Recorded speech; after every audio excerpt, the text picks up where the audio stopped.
সালের আজকের দিনে এই ঢাকা স্টেডিয়ামে নেপালের বিপক্ষে বাংলাদেশ জিতেছিল 2-0 গোলে।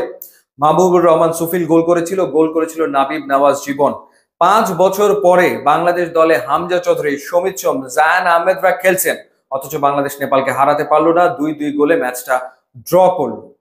এই জিততে না পারার দায়ভার ডেফিনেটলি কোচকে নিতেই হবে, হাভিয়ার কাবরেরাকে নিতেই হবে। তার সময়ে বাংলাদেশ নেপালকেই হারাতে পারেনি। 4বার মোকাবেলা করেছে নেপালের, একটা ম্যাচ হেরেছে, 3টা ম্যাচ ড্র করেছে।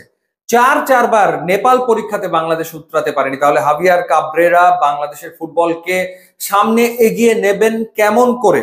ওভারঅল যদি বলি, এখন পর্যন্ত 15টা ম্যাচে এই দুই দল মুখোমুখি হয়েছে, যেখানে বাংলাদেশ 4টা ম্যাচ কিন্তু জিতেছে, 5টাতে হেরেছে, বাকিগুলো ড্র হয়েছে। তো সেই ক্ষেত্রে নেপালকে তো বাংলাদেশের আগে হারিয়েছে, কিন্তু এখন আর জিততে পারছে না। 2020 থেকে 2025 এই সময় বাংলাদেশ 7বার নেপালের মোকাবেলা করে 2টা ম্যাচ হেরেছে এবং 5টা ম্যাচ ড্র করেছে। এশিয়ান কাপের বাছাই পর্বে বাংলাদেশের প্রত্যাশা অনেক হাই ছিল, বলা যায় যে পাহাড় সম প্রত্যাশা ছিল, এবং থাকাটা খুব স্বাভাবিক, যৌক্তিক। হামজা চৌধুরী চলে এসছেন, সমিত সোম চলে এসছেন, জায়ান আহমেদ চলে এসছেন, কিউবা মিচেল চলে এসছেন।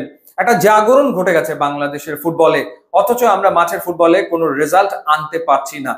একটার পর একটা ম্যাচ চলে যাচ্ছে, কিন্তু ইতিবাচক রেজাল্ট আসছে না। বাংলাদেশ ম্যাচ জিততে পারছে না, শেষ মুহূর্তে গোল খাচ্ছে, ভুলে ভরা ফুটবল খেলছে।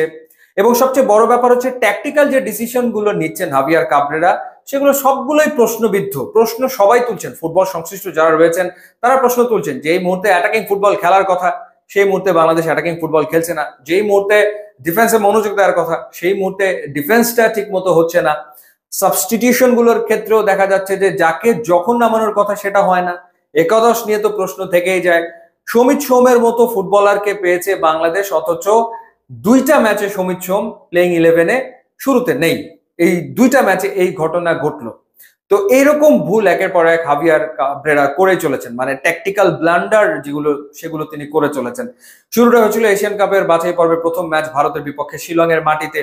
সেইখানে বাংলাদেশ প্রপার কোনো স্ট্রাইকার নিয়ে খেলতে নামলো না, গোটা 5 গোলের সুযোগ তৈরি করে কোনো গোল করতে পারেনি ওই ম্যাচটাতে। সিঙ্গাপুরের বিপক্ষে বাংলাদেশ 2-1 গোলে হারলো। সেই ম্যাচেও হাভিয়ার কাবরেরার ট্যাকটিক্স ছিল ডেফিনেটলি প্রশ্নবিদ্ধ। একই কথা প্রযোজ্য যখন বাংলাদেশ হংকং এর বিপক্ষে খেলেছে। সিঙ্গাপুরের বিপক্ষে রাকিবকে একটা সময় নিচে নামিয়ে আনা হয়েছে। এরপর জামাল ভুঁইয়াকে তিনি কখনো একাদশে রাখেন, কখনো তিনি একাদশে রাখেন না, অথচ জামাল ভুঁইয়া দলের ক্যাপ্টেন। এটা নিয়ে জামাল ভুঁইয়া হতাশা ব্যক্ত করেছেন। জামাল ভুঁইয়া নেপালের বিপক্ষে এই ম্যাচটাতে পুরোটা সময় খেললেন এবং ভালো ফুটবল খেললেন। ফাহমিদুলকে একটা ম্যাচে তিনি বাইরে রেখেছেন, তাকে নামাননি। অর্থাৎ তিনি তার মতো করে একাদশ গড়েন, তার মতো করে ট্যাকটিক্স ঠিক করেন, যার খেসারত বাংলাদেশ দলকে দিতে হয়। বাংলাদেশ রেজাল্ট করতে পারছে না। তো কেন, কি কারণে হাভিয়ার কাবরেরাকে তাহলে বাংলাদেশ ফুটবল ফেডারেশন ম্যাচের পর ম্যাচ টেনে যাবে? যেটা শুনছি যে এশিয়ান কাপের বাছাই পর্ব তিনিই শেষ করবেন। এখনো 2টো ম্যাচ বাকি। ভারতের বিপক্ষে 18 তারিখ ঢাকা স্টেডিয়ামে বাংলাদেশ ইন্ডিয়ার মুখোমুখি হবে। এরপরে সিঙ্গাপুরের বিপক্ষে একটা ম্যাচ রয়েছে।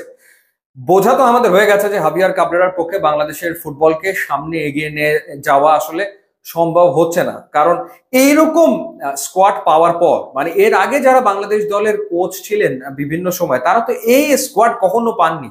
এত ফাইন ফুটবলার্স একসাথে এসছে, তাদেরকে যদি কাজে লাগাতে না পারেন, তাদেরকে দিয়ে যদি রেজাল্ট বের করতে না পারেন, তাহলে আসলে কেমন করে হবে? বাফুফেকে একটা সিদ্ধান্তে আসতে হবে বাংলাদেশের ফুটবলের সাথে। দেখা যাক সেই সিদ্ধান্ত বাফুফে নেয় কিনা।